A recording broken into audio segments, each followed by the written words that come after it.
কুয়াশা ভেজা নামছে সিঁড়ি, অনেক নিচে জল,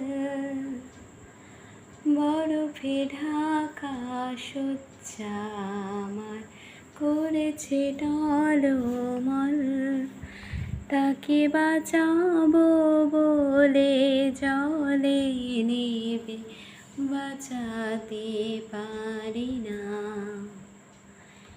এভাবে হেরে যাই যে ঘুরে তাকাই, কেমন যেন আলাদা আলাদা সব।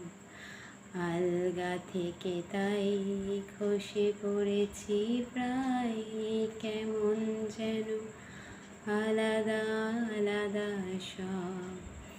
আমি আবার ক্লান্ত পথচারী, এই কাঁটার মুকুট লাগে ভারী।